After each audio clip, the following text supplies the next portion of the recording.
Thank you, everybody. Let's give a quick 1 minute. We're right on time. We are live on time. So we'll just give a quick 1 minute for people to transition from the previous session to this session. We can also see new attendees joining this session. The most important topic for the corporate industry on digital forensics and cybersecurity. Thank you, Isaac. Thank you, Divya, for joining the call today on time. Excited to, Thank you so much, Ron. yeah. Thank you, Raj. Let's give a quick 1 minute for our people to transition from the previous session to this, and then maybe we can get started. All right, you Sure. can see people joining in.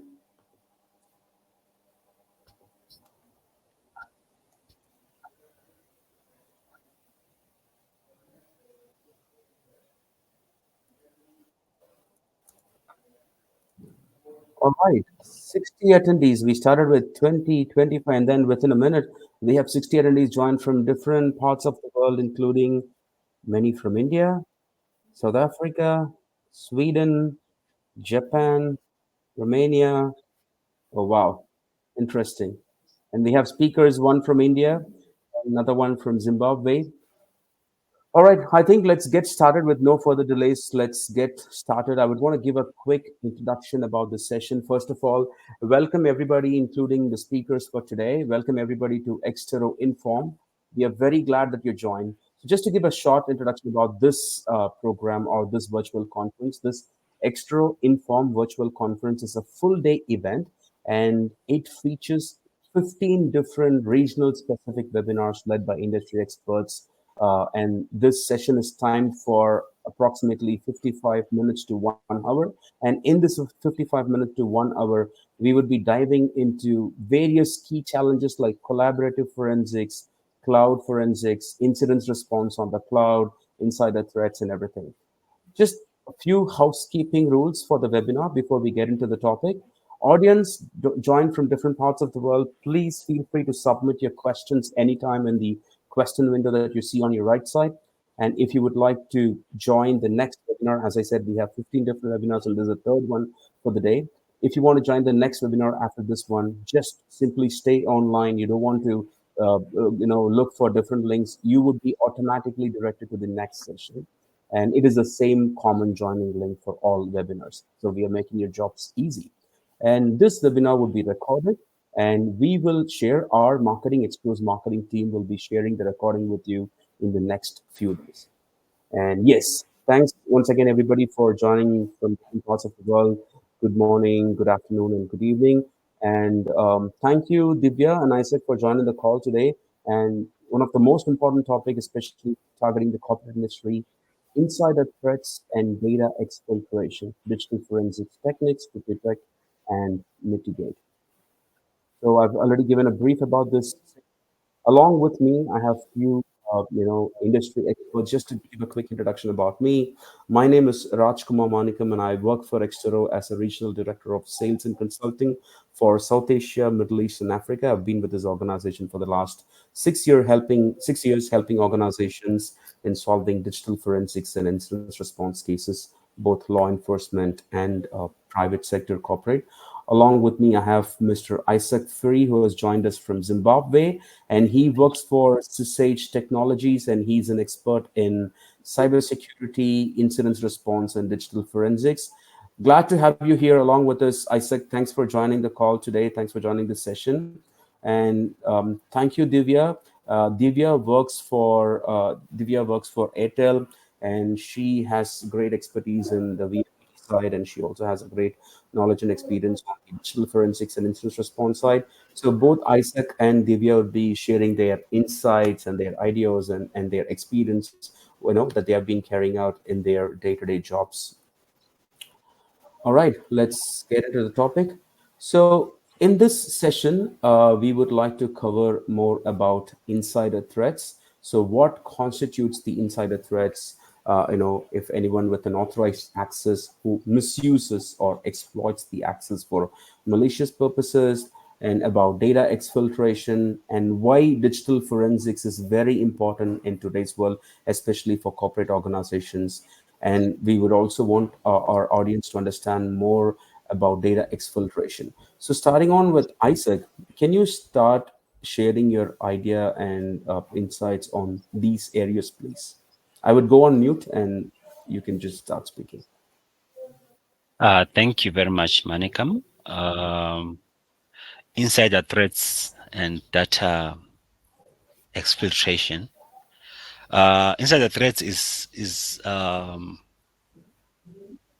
in today's landscape, in digital landscape, is very significant risk in for different organizations, which often leads to data exfiltration, which is unauthorized transfer of sensitive data. So digital forensics then plays a crucial role in detecting and analyzing, mitigating before threats become irreparable damage. So, what is insider threat and who is an insider threat? So, insider threat, these are risks that originate from employees, contractors, business partners, or anyone with legitimate access who may misuse their privilege intentionally or unintentionally. So there are different types of types of threats. These are malicious. They are malicious insiders who are intentionally steal or leak or sabotage organizational data. We also have negligent employees or insiders who unintentionally, unknowingly expose sensitive data or information to threat actors. Then we have compromised insiders. For example, in nowadays, people are working from home. They are carrying their devices home and all that. Hackers, employees whose accounts or devices are hacked, those are some of threats that we find in organizations, and these are more difficult to detect because they are unknown. you know so yeah, basically that's what insider threat is. Thank you for adding your thoughts about it, Isaac. I know you might have seen multiple cases like this in your, in your whole experience with your organization. What do you see as the impact? Few impact that we have listed, or like, consequences of data exfiltration, like financial loss, IP theft. You have already touched about it. Do you want to give more? I mean, some more insights about the impact that you have seen in any of your clients organization, or in any of your in any of your circle. Yeah, basically the impact of insider threat is very detrimental or very uh, big in organizations. For example, organizations, they lose their reputation. They lose business. Some of what I've experienced, particularly this part of the world, Southern Africa, what happens is that most of our organizations, they do not have all the layers, security layers. You find that maybe they only have network layer, firewalls and all that. They do not have DLPs, mobile device management systems, and all that. So they can't really track. So when it happens, they can't do anything. They can't litigate, and they are so afraid to then share their stories so that maybe others can learn from it. So yeah, it's quite it has a huge impact in terms of reputational damage. to different organizations there. That's yeah, that's more important. Reputational damage is something that every organization needs to be worried about. It's not a question of will I be. It should be the Mhm. question like when my organization would be facing such issues. Thanks for adding your thoughts, Divya. We would like to hear from you about your thoughts on these areas, please. So basically, Raj, like Isaac said, there's a huge reputational damage plus compliance risk plus legally sort of things will running up, and there will be a huge damage to an organization if insider threats and if their data is leaked. So it's a huge impact in today's world because as in today's world, if we see that data is very very easy to leak, right? So in today's world, privacy is a myth, but still we need to you know but still we need to secure our data, as if we work in an organization or we work as or we run a business. So we should definitely secure our data, and these are, I guess, in my opinion, these are some uh, uh, major and very heinous, I would say, if we lose our data. So these things matter. So if we talk about data exfiltration, so maybe data exfiltration, basically those who don't know what exactly it is. So I would say data exfiltration basically refers to the unauthorized transfer or extraction of data from a system or network, often within the intent to steal or leak or misuse the data, basically. So we need to protect our data from insider threats.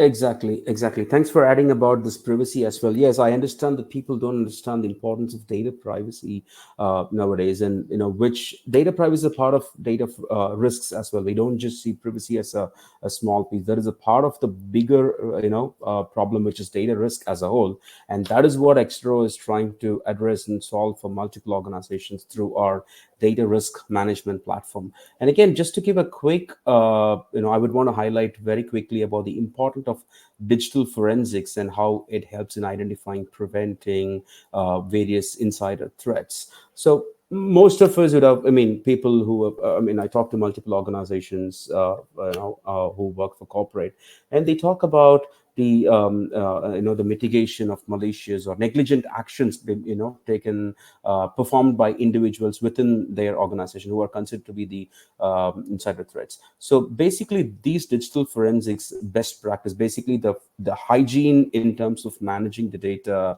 and maintaining data, helps organizations in terms of identifying the wrongdoing, create evidences, and prevent from any future wrongdoings or future incidents. And basically, this also helps them in terms of strengthening their security measures and all those things. So digital forensics, if organizations are not considering very seriously, this is high time for bigger organizations to take it very seriously, because most of the organizations, when an incident happens, then they go and start working with consulting companies or service providers. But this is something that they need to. You have some thoughts to it, uh, Isaac? Sorry, go ahead. Oh yeah, digital forensics is very critical in this digital landscape that we're in. Why do we need digital forensics? We need to be able to investigate, ensure that maybe the threats are discovered before the damages escalate. So digital forensic basically is a science of investigating cyber incidents, ensuring that insider threats and data exfiltration attempts are not they don't escalate. Before damages, financial damages, litigation, financial, um, reputational damage happens to any organization. So it is important for you for an organization to take proactive steps in investigating and providing and collecting proper evidence to support legal action whenever it's needed. whenever an incident happen, you don't want to start from scratch because it can be tedious to discover how uh, this data was exfiltrated. So if we then employ digital forensics in combating in trying to minimize the risk, then it's a proactive approach of doing so. It also you need to take a proactive security measures to prevent. Maybe for example, you've already been compromised to prevent recurrences of such incidences. So there are different forensic techniques used in insider threat investigation. There's log analysis where you analyze system logs for unusual access to access patterns. You can also analyze your timeline reconstruction, rebuilding a sequence of events to track unauthorized file access and all that. So digital forensics is key to combating insider threats. Yes, very nicely articulated, Isaac. Thank you very much for that. And I love that the proactive approach. It's all about being proactive rather than being reactive. Again, I would want to reiterate that it's not like when will I. It's all about like it's not like I would just look into it when my organization get into that organization. They need to be very clear about anytime we can be under a cyber attack, and they should be prepared for that. Thanks for adding your thoughts, Isaac and Divya, on these areas. I would also want to hear from you about the types of insider threats. So we heard about malicious insider threats, accidental insider threats, and compromised insider threats. So could you please elaborate more on this? Isaac, I would want to hear from you, and then maybe I can go to Divya. Would you like to share your thoughts on this, please? So malicious insiders, these are employees or contractors or business partners whom intentionally steal or leak or leak damage company data for personal gain. Sometimes they are revenging. Someone has been laid off. They just want to, sometimes your marketing team, they can be your greatest competitor within your organization. They want to start their own organization and all that. So they are collecting all sorts of data so that they can go and compete with you out there. Spying government agencies, spying on different corporates, trying to find out. You know, so there are so many different types of malicious, and the motivations they vary from financial gain, corporate espionage, stealing trade secrets for rival companies. There's a perfect example that once happened between Coca-Cola and Pepsi. Uh, uh, uh, the good thing is that Pepsi, they decided to do the honorable thing and share the information with Coca-Cola, and the employee was actually fired for doing that. So revenge as well. You know, we are human beings. We catch feelings sometimes. so yeah, a disgruntled employee is sabotaging systems before leaving.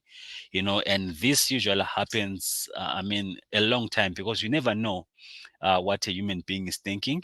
They'll be coming to work, you'll be thinking you're still together.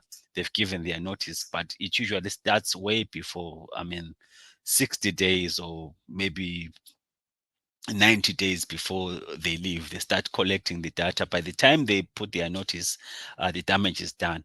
So it is critical to employ a forensic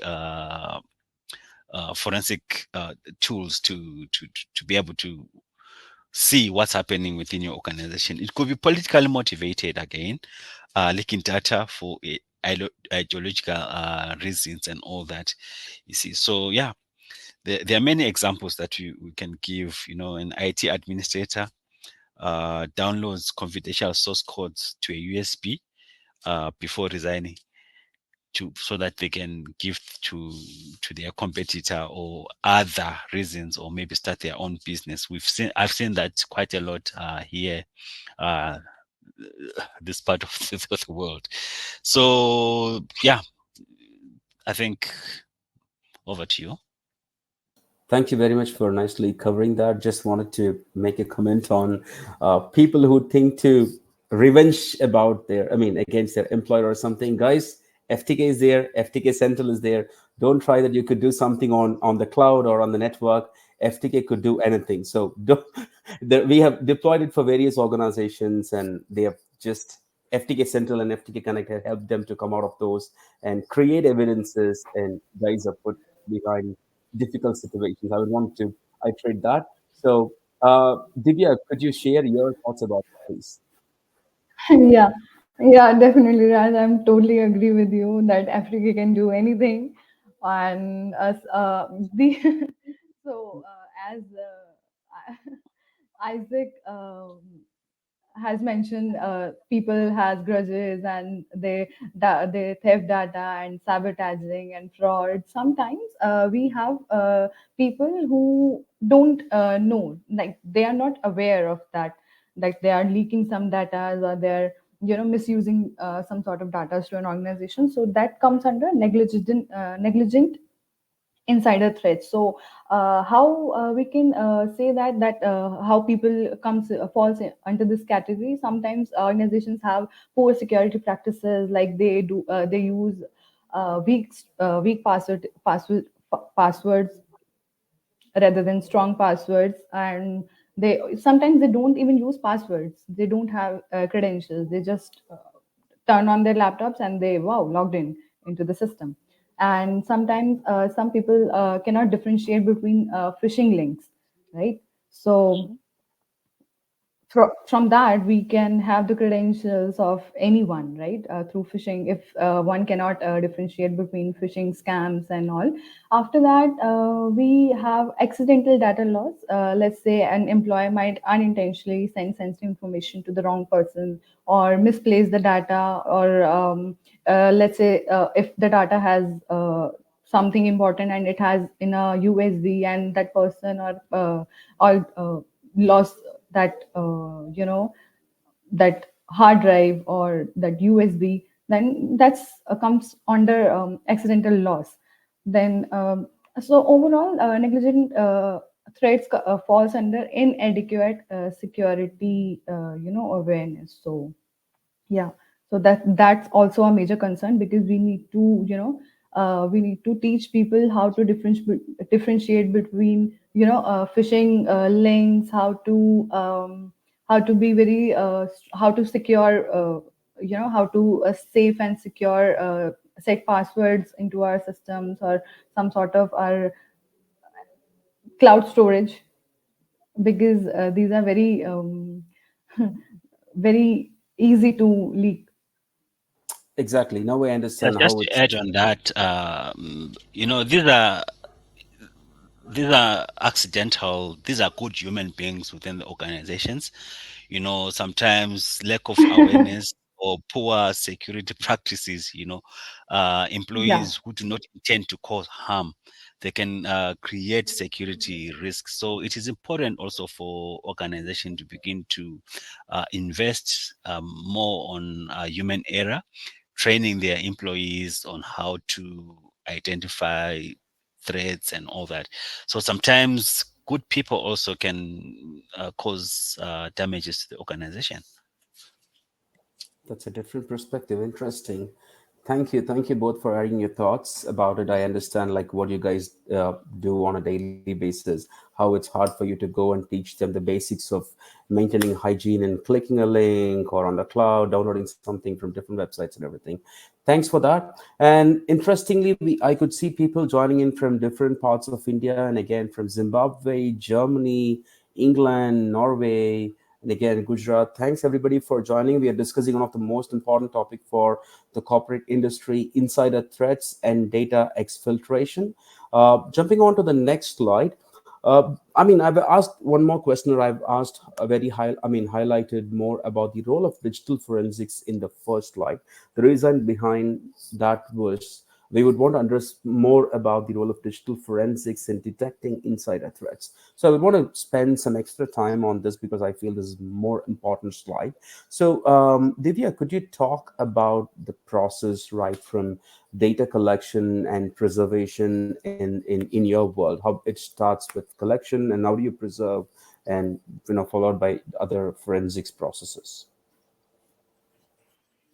Okay, so as you said, Raj, that digital forensics plays a very critical role in identifying, investigating, and mitigating insider threats, right? So here in India, we have steps while we went to, let's say, a crime scene, or let's say if an organization has some sort of ransomware attack. So when a forensic team went to that scene, so first we disconnect every system from the network, because if the system has been connected to network, then anything can happen in the background. So forensic team basically disconnect every systems from the network, and then we collect the hard drives and USB and the systems and everything from the scene of crime to, and by doing that, we simultaneously maintain the chain of custody.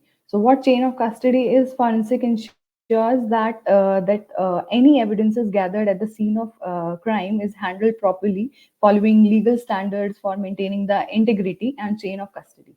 So for that, if after that we gather that the systems and the evidences, whatever we have collected from the scene of crime, or any scene where the attack or ransomware attack happened. So if once we have collected that evidences, we connected it through the right blocker, a forensic tool, to maintain its integrity, and we generate the hash value for that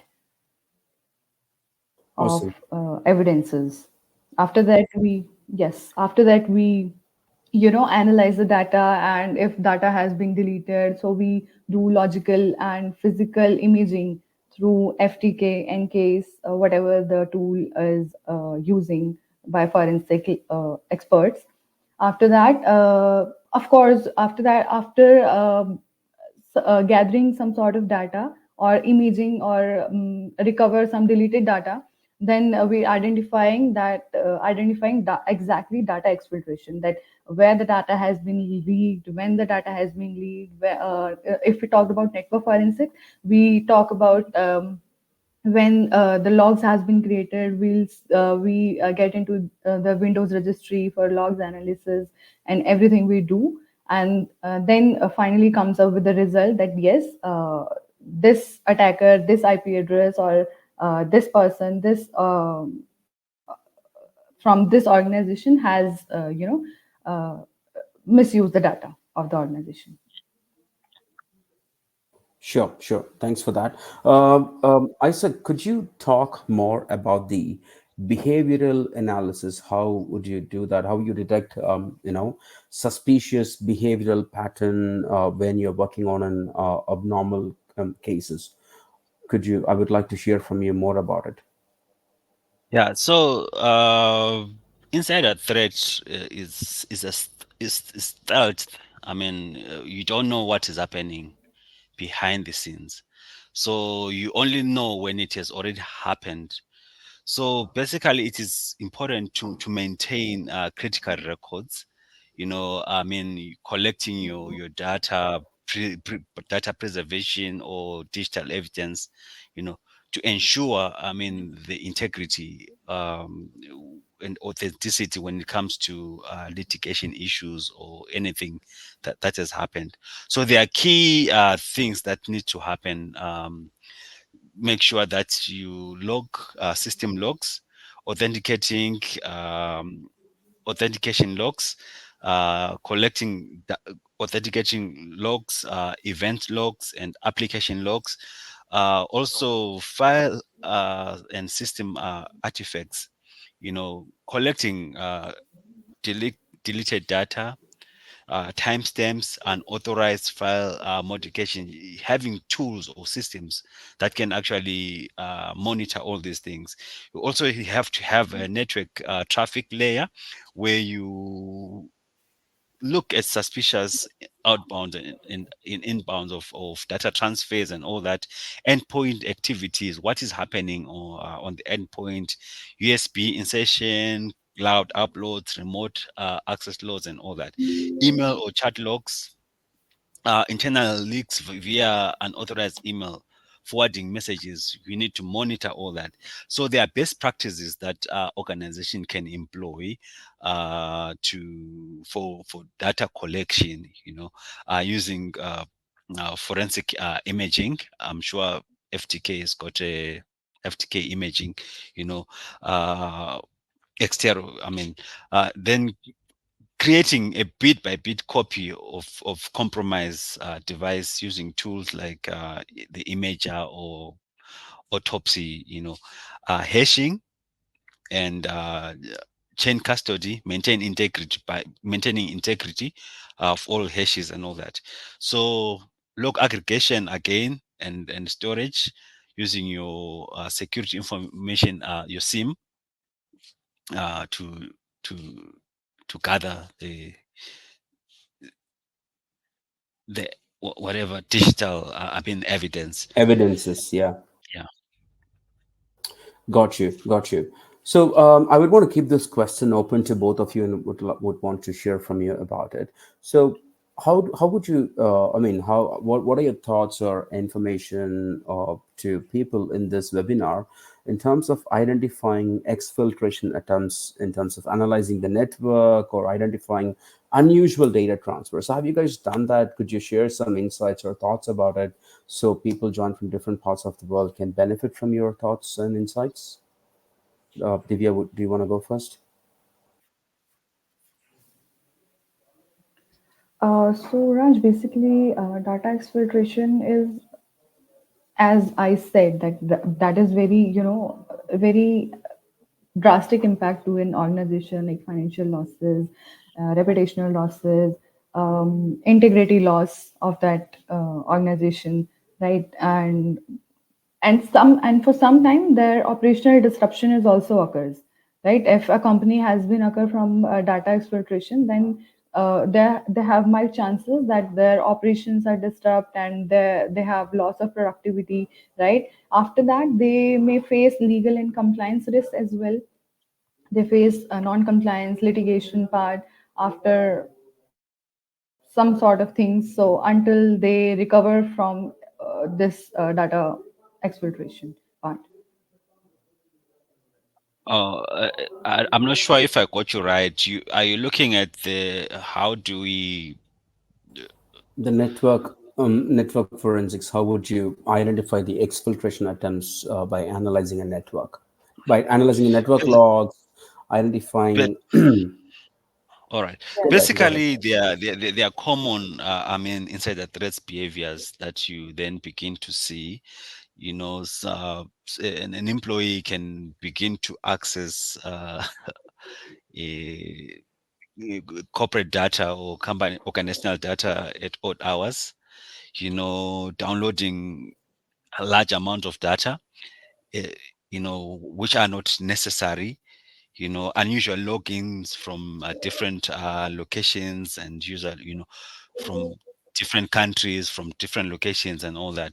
This is where organization need to then employ tools such as an MDM, a mobile device management system, and your geo fencing, to say your data can only be uh, accessed in at a certain location at certain times and all that. So there's also excessive failed attempts of login, you know, and also data hoarding. Those are most common behavioral. That you need to look out as an organization. Uh, yeah, there are also behavioral.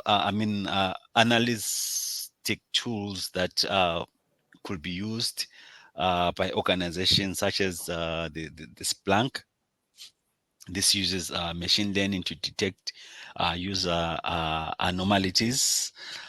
We have Microsoft Defender. Defender for identity. It identifies compromised accounts and all that. Exabeam, yeah, it tracks insider risk scores based on the user activities. So there's quite a lot of activities that begin to happen. You know, in an employer, they may start, I mean, working odd hours. You know, so yeah, those are some of the things that we need to be on the lookout for. Definitely, definitely. Thanks for that. And we also have few forensics techniques, especially for the insider threat. So before we get into that, Isaac and Divya, maybe Isaac, I would want to hear from you more about the importance of using forensics analysis tools. So because most of the organization they think that they could solve any forensics problem using open source available on the internet or freeware available on the internet. So what are your thoughts about using forensics analysis tool? Could you talk about some of the key aspects of going for a forensics analysis tool? And maybe the next question I would want to know about is the forensics techniques. But before that, let's talk in short about the forensics tools and its importance. Okay, the forensic tools, they help you analyze artifacts and logs, basically for your users and their activities. What's happening within your environment? These tools, they can actually help you to analyze and to see, for example, if you employ a DLP, you can actually see who's handling the data, when, at what time, what sort of data are they handling, and are they authorized to use such data? You know, so it is critical to use this. We can actually identify also anomalies on your network. You know, for example, systems like Wireshark. It captures and inspects network packets of data and exfiltration. So there are different layers in which you can actually employ for you to be able to um, analyze these tools. They are very, very, very important. Without which data is given for free. Got it, got it. So thanks for that. So Divya, would you like to add anything extra to Isaac, whatever he shared about the importance of Yes. having? Yeah. Yes, Raj. So as Isaac said, that forensic plays a very important role, and forensic tools plays very important role if we compare to OSINT tools, because OSINT tool gives us a very limited source of knowledge or limited source of analysis. But if we use forensic tools, we have real time monitoring and alerts. Like, so OSINT can do that basically. And also we have DLP, data loss prevention team. Implementing DLP solution helps prevent the unauthorized transfer of sensitive data, right? So this system monitors data as it moves across the network and blocks suspicious transfers, whether to external devices or the cloud, right? We other than that, we have access auditing and forensic logs if we use forensic tools. So we have endpoint forensics as well, which, in my knowledge, that no OSINT can perform it. Right. So if we have endpoint forensics, then forensic team should regularly, perform forensic analysis on endpoints to recover data and deleted files, examine users' activity. If a large file, unauthorized or large file, is transferring through the network, then DLP will, catch it immediately. So these tools help very Exactly. massively if we compare Exactly. to percent. Exactly. Thank you for that. And just a quick thought on because when we talk to, I mean, me and my colleagues, different, from different teams within Extra, we talk to different people, different corporate organizations, and most of the people think that DLP can solve problem that arises of forensics tool. I'm not against DLP, but more of DLP is all, it talks only about preventing data breaches in real time by monitoring Exactly. various endpoints and all those things and blocking potential leaks. but it completely lacks the forensics Hmm. depth and the post-incident capabilities. What a forensics tool can do is it That's can why, go Raj. and yeah. No, I'm adding thoughts to yours exactly. I second your Yeah, yeah. thoughts and I'm adding to it. Yeah. Yeah, Thanks. there are Go ahead, different Isaac. forensic tools that can be used. I think I've mentioned the Exterro uh, uh, FTK toolkit. It's a very robust I mean tool for analyzing the logs, the everything that actually you may need to to analyze. We have the Splunk. It also can analyze your logs. Uh, those are some tools, you know.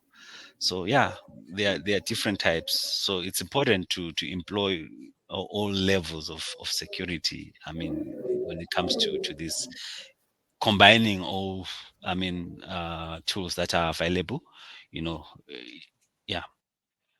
Yeah, thank you, Isaac. And Divya, you were about to say something. I'm sorry about the DLP and the FIR. You were No, about no, to. Raj. Actually, I was no. Actually, I was saying this thing.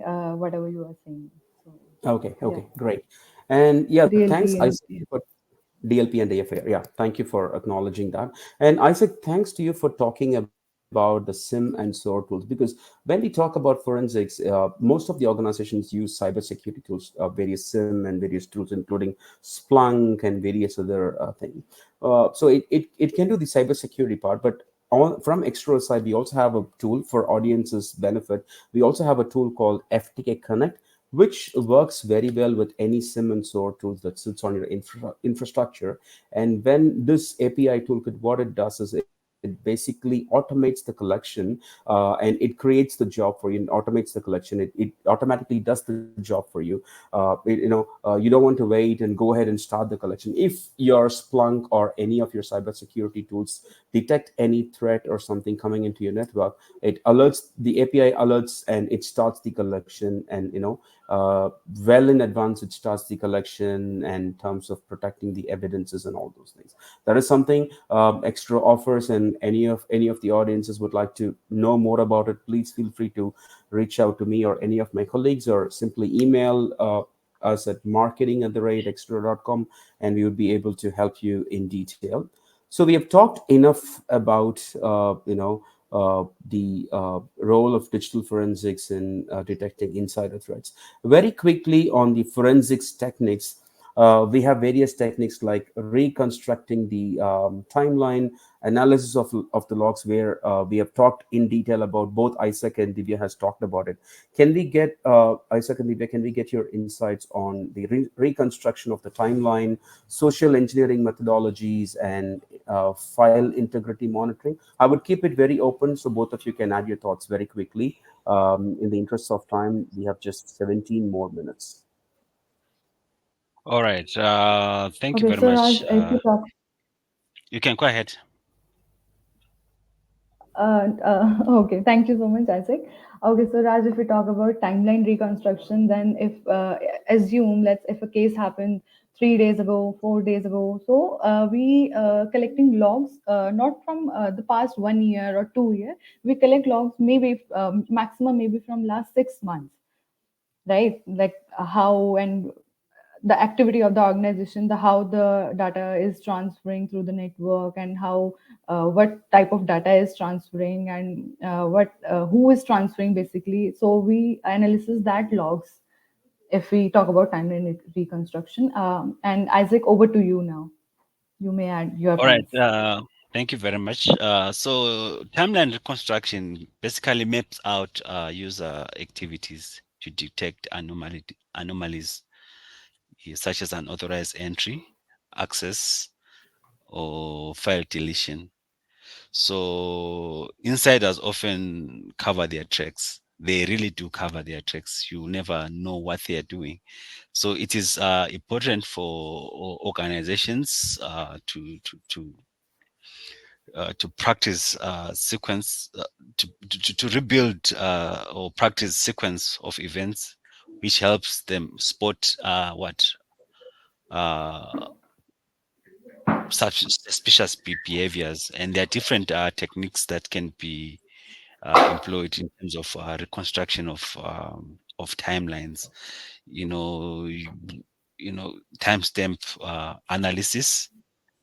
Extracting file creation, modification, and access times.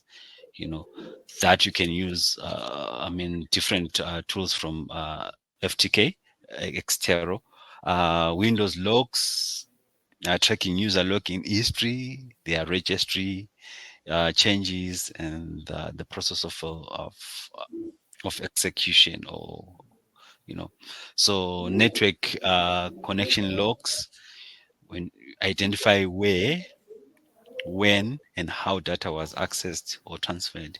This is you can use your mobile device management systems and all that. So basically, I think it's critical to map user activities and detect anomalies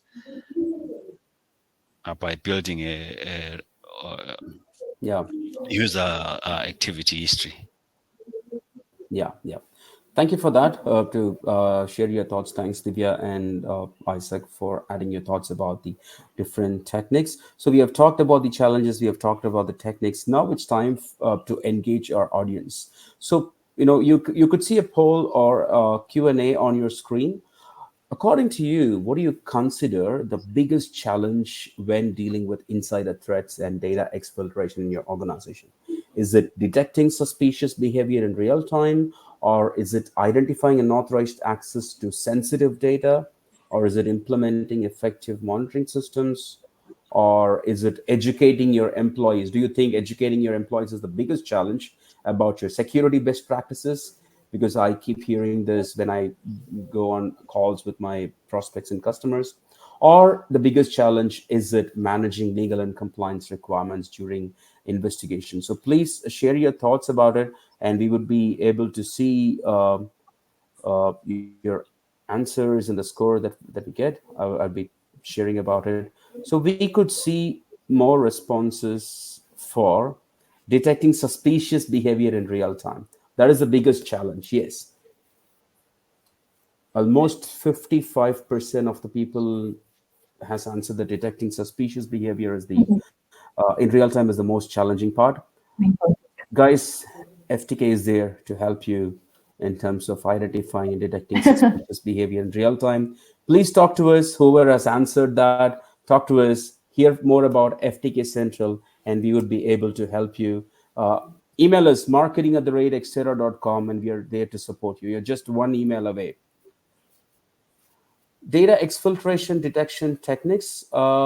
We talked about DLP systems and we talked about the endpoint monitoring, but I would want to keep it very specific about anomaly detection and traffic analysis. So, Isaac, could you talk more about anomaly detection and traffic analysis? We just have like three more slides that I would want to cover in the next 12 minutes. So, could you share your insights very quickly for anomaly detection and traffic analysis? Okay, data exfiltration, unauthorized users transfer sensitive data, uh, or is one of the biggest cybersecurity threats organizations face. So there's need to employ techniques to help detect and prevent data leaks before they happen. So anomaly detection is one of the techniques that could be employed. So basically, insider threats often bypass traditional security controls, making it crucial to detect anomalies in user behavior, data transfers, and network activities. So we could employ AI-driven anomaly detection tools that can identify suspicious activities before the breach occurs. Anomaly detecting strategies, we can use UEBA, behavior analytics. You detect deviations from normal user activities, such as maybe a finance employee suddenly accesses engineering documents. That's very strange. So you can actually detect behavior analysis of to say, is it consistent with their what they are supposed to do. You can't have an HR, accessing, uh, trademarks or whatever. That's an anomaly. You know, time-based monitoring. These are just strategies that I'm giving you. Behavioral analytics, time-based monitoring. You flag large data transfer outside business hours. You know, this helps in a way to say, okay, you see your employees are now leaving work 12 midnight, whereas they're supposed to, they've ended their shift at 5 p.m. That's a red flag again. Geolocation. Make sure that the devices are geolocked to say they can only be used at a specific location. This detects logins or file access from unusual locations or unknown devices. Volume data and frequency tracking. You identify employees suddenly transferring, gigabytes of data at once.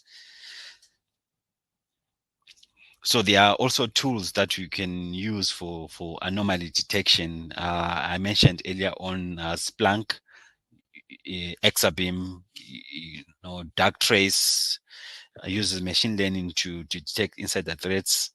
Varonis, analyzes file access patterns or unusual behaviors. Thank you for that. So, Divya, would you like to quickly add your thoughts about anomaly detection and traffic analysis, please? Yeah, sure, Raj. Basically, in my perspective, anomalous behavior is any deviation from normal behavior is considered anomalous. We can, judge somebody in an organization who is, not behaving normally, or sometimes this could include a user accessing sensitive data that they typically don't access, right? Or they are logging into the systems at unusual times, and or they're transferring large amounts of data at odd hours. So this is sort of anomalous behavior. So we can easily look into in if somebody is doing, so we can easily point it out that yeah, something is wrong with that person if we look closely. So this is 100%. anomaly, yeah, detection in my point of view. All right, thank you. So I've been asking questions, or we have been sharing information, insights more on the generic terms and the techniques and all those things. Now we would like to hear from both of you. Maybe each of you can take 1 minute to 90 seconds to talk about maybe one of the challenging case study or a real world example that you guys have come across your day-to-day life. One each very quickly, please, if I may ask that. Divya, you want to Sure, go Raj. first? I Yeah. will be sharing. Okay, thank you so much, Uh, Raj. So I'll be sharing a case study, which is a institutional financial institution, basically, who was targeted by an insider threat. So this institution was sensitive, having sensitive financial data, including customer information, transaction records, and investment portfolios. So, and also this institution has protected by various measures such as firewall, IDS, and IPS, etc., and other access controls. So, however, somebody from their uh, organization, insider, we call X or anything to him, let's say we call him insider from their organization. So they were who was stealing a large amount of data from the institution to gain some sort of financial stability in their life. And for that he was stealing data and misusing the data, and he was he was toggling with the data basically. And then forensic plays after and he was doing for grudges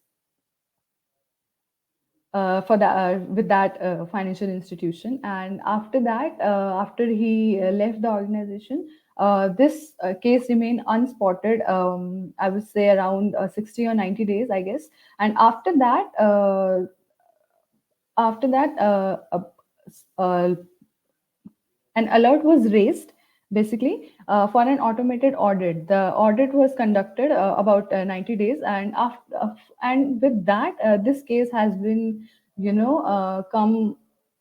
comes into the point that their access, their logs, he has shared very large files into from their system. So this alerts came into their into in front of the organization, and then a forensic part comes and they analyze the logs and network forensics. They do endpoint forensics, like how he has transferred the data, whether the USB, whether he was using USB or system imaging or whatever he was doing. So this is how a forensic plays, and this is how a forensic experts solve this case, and we finally get that person into the custody. Oh, interesting. I don't know. I cannot imagine the reputational damage and the financial loss they might have undergone. It's more of like Yes. unusual data transfers on the network, on the cloud that we have already addressed. Thanks for sharing Mhm. this. So, Isaac, do you have anything interesting like this that you would want to address to our audience today? There's quite a lot of interesting ones, particularly in Africa. There's a lot of things happening. Uh, Africa has witnessed several insider threats incidents across in banking, government, telecoms, and corporate sectors. Many of these cases involve data leaks and financial frauds and espionage. There's a very just give you three or maybe examples that we faced here in our country. In 2022, insider aids corruption. I mean, so what they did, this is a government institute, a tax authority. Then a malicious insider use system tampering to aid corruption. So what the employer did is that they connived with outsiders so that they could alter or temper tax records illegally to help business evade taxes. So the insider accessed and changed tax assessment records, reducing tax liabilities for companies in exchange of a bribe. Uh, you know, so the lessons that were learned there, they implemented audit trails to track system changes and to prevent unauthorized modification of data. You know, so there's also a banking, one of the biggest banks in Zimbabwe. That was 2021. Malicious insider, unauthorized access to the system. The employee manipulated a banking system to approve fraudulent transactions worth millions of Zimbabwean dollars. The insider works with internal fraud network, altering account balances and approving unauthorized withdrawals. You know, so the lessons that were learned, they implementing access control, Yeah, preventing unauthorized financial system manipulation, real-time fraud detection. Then one of the biggest telecoms in the yeah. country, that is 2023. This is a mobile device. They have a mobile banking. Um, that is 2023 unauthorized account creation. You know, Okay. from inside, employees helps criminals create accounts using stolen identification. The Yeah. fraudulent accounts are used for money laundering and financial Sure. fraud and scams and all that. So there's quite a lot of There are a lot of activity interesting things happening. happening. Yeah, Yeah. I could understand the reputational damages, financial losses. You talked about the millions of Mm.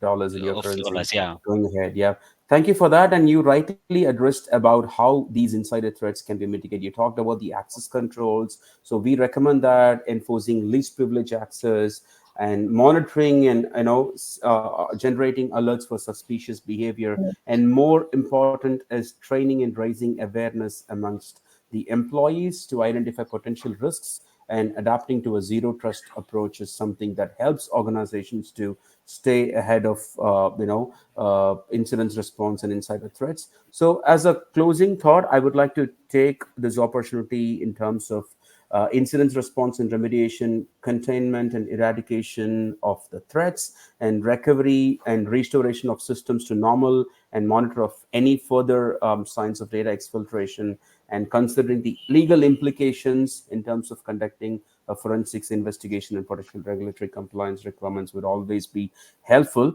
We are right on time, Divya and Isaac. Thank you very, very much for spending 1 hour with us and our audiences and sharing your insightful experience. The next session is all about digital forensics. I'm not. I'm sorry, I don't know German. So one of our colleague would be joining in. The expert joining us today would be Florian. But thank you everybody for joining from different parts of the world and listening Thank to Isaac you. and Divya, and reach us at marketing at the Thank rate you of so much, Raj. Thank you for today's time, Thank you so and much. hope Thank you you, enjoy the next everyone. Thank you, session. Raj. Bye bye. Bye Okay, bye. bye. Thank you. Bye bye.